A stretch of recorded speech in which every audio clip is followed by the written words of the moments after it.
whilst Wednesday's game against Ajax should, I think, prove a good opportunity for Marc Guiu to get some more minutes and to play again in that game, maybe from the start this time. He might get that start because João Pedro is, as we said, so many red cards. João Pedro is suspended for that one. We're going to look ahead to the Ajax game now. We've got a lovely Ajax shirt here. Yeah, so that is a thing of beauty. I had when I was a kid many moons ago. I had it was in the days we couldn't get proper replica shirts, and it was just basically a t-shirt, a really heavy kind of t-shirt with the print on. There's something, there are a few kits and a few clubs in the world who have something iconic that you can recognise, and the Ajax kit is one of those. Definitely. Particularly if you're of a certain age, that just conjures up images of particular players. Yeah, that for you would be Cruyff, I imagine. Cruyff, yeah. I mean, I never actually saw him. I don't think I even ever saw him in TV play, but I grew up watching those kind of highlights with the long shirt, almost in the rain, kind of bedraggled, long sleeved, and you grow up on those sort of the tales of that Ajax team and what they're like, and how they changed football, and how his impact is still being felt all these years on, not least through Pep Guardiola. The Ajax team that I always remember, I'm going to show my age to you here, but the Ajax team I always remember is the one with De Ligt, Frenkie de Jong, Hakim Ziyech, that one that went like deep into the Champions League and then lost out to Spurs. In the semi-final. But looking ahead to Chelsea against Ajax on Wednesday, we're also actually going to look back to one of the moments. Reece James, really, we've spoken about him already, but it was one of Reece James' crowning moments. It was like the breakthrough moment for him when he smashed in a volley to equalise for Chelsea to make it 4-4. It's one of the great Chelsea Champions League games, this one. Back in 2019, Chelsea were 4-1 down. I believe it was 2 Jorginho penalties, an Azpilicueta tap in, and then right at the end, Reece James.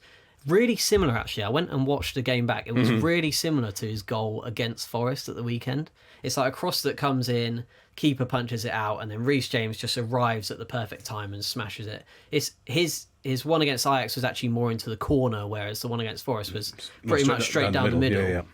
But yeah, a really big moment for him, and now he can kind of push on from this moment on. But what do you make of the game on Wednesday? What do you think we can expect? Well, I'd love it to be a 4-4. That would be brilliant. I haven't had a really fantastic goal-packed game yet this season, and I think Ajax. I mean, the thing that's constant with Ajax, which we've had all the way through the years from when I was a kid to when you were a kid, and all the way through to now, is continually producing these young these great young players. I mean, actually, the team I remember was the team that actually won the Champions League in 1995, which had your Kluiverts and so on in, and the fact that they're able to keep doing that even in an age where the discrepancy, the days where Dutch clubs can regularly challenge for major European honours are long gone. They always have to punch above their weight, always have to sell their best players. And I think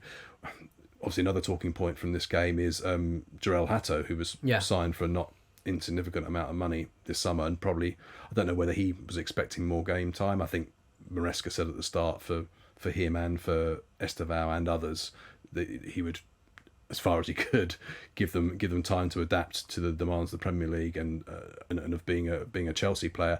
We haven't seen a lot of him yet. Whether Maresca will regard this game as an opportunity to give Hato some time, and where that opportunity will be, I'd imagine more likely at left back to give Cucurella some time. A bit of rest, I mean, it's an important game. It's one of those games where you obviously want to win it. You want to win every game, but it's a game against a side from a different pool where you're expected to win that game, and you want to get as many points on the board before you're going away for the difficult trip to Baku. Yeah, and I'm not just talking about my flights there. Yeah, you're less than happy with those flights. So I understand. Yeah. Long layovers in Istanbul, not my ideal choice at all. But it's definitely a big Champions League game for Chelsea, this one, and also a good opportunity for them just to build some form of like winning consistency. It's obviously a few wins on the bounce now. This is a chance to make it a third in a different competition. And then Sunderland at home. Saturday, you'd fancy them, obviously. Sunderland, I think, actually on the same amount of points as Chelsea now, or they might be one behind. I'm not exactly sure.